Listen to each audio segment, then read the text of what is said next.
First, we're going to talk about frequency. The frequency of a wave refers to how often the particles of the medium vibrate when a wave passes through the medium. This is measured as the number of complete back and forth vibrations of a particle of the medium per unit of time. The most basic unit for frequency is hertz, which is 1 vibration per second. Frequency is always measured in something per second, whether that be cycles per second, waves per second, or vibrations per second. Each particle in a medium vibrates at the same frequency, which is always at the same frequency of the original source of the sound wave. The frequency of a sound wave not only refers to the number of back and forth vibrations of particles per unit of time, but also refers to the number of compressions or rarefactions that pass a given point per unit of time. On this board, we have drawn a couple of waves.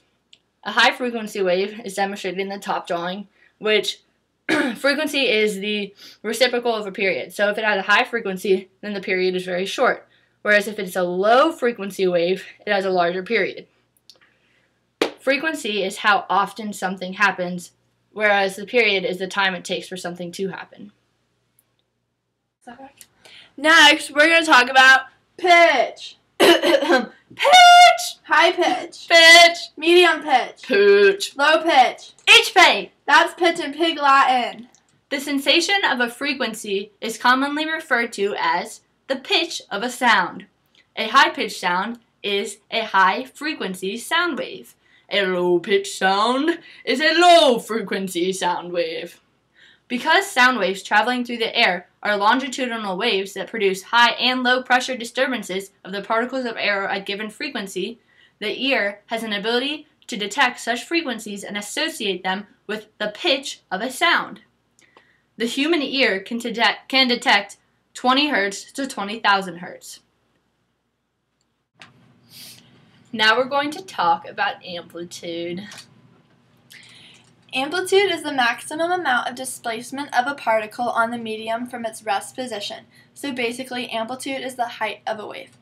Amplitude is measured when a wave is not vibrating or at its rest position.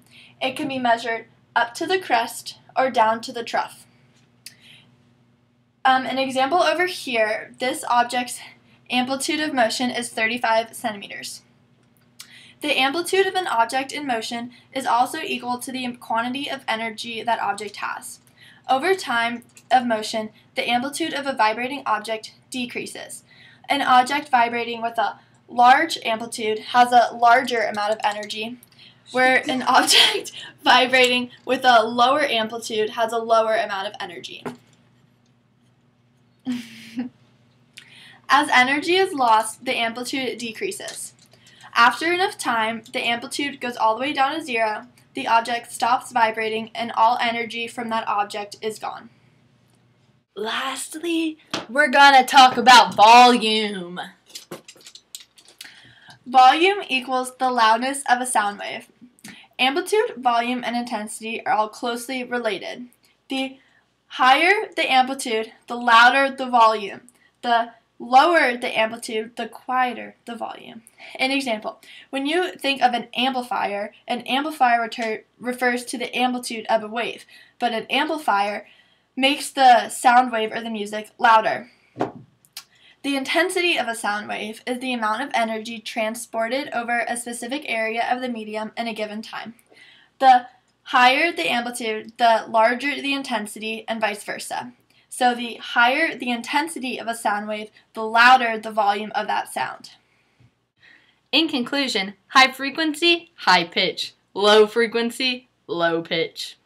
In conclusion, high amplitude, louder volume. Lower amplitude, lower volume. Thanks for watching, guys. Physics rocks.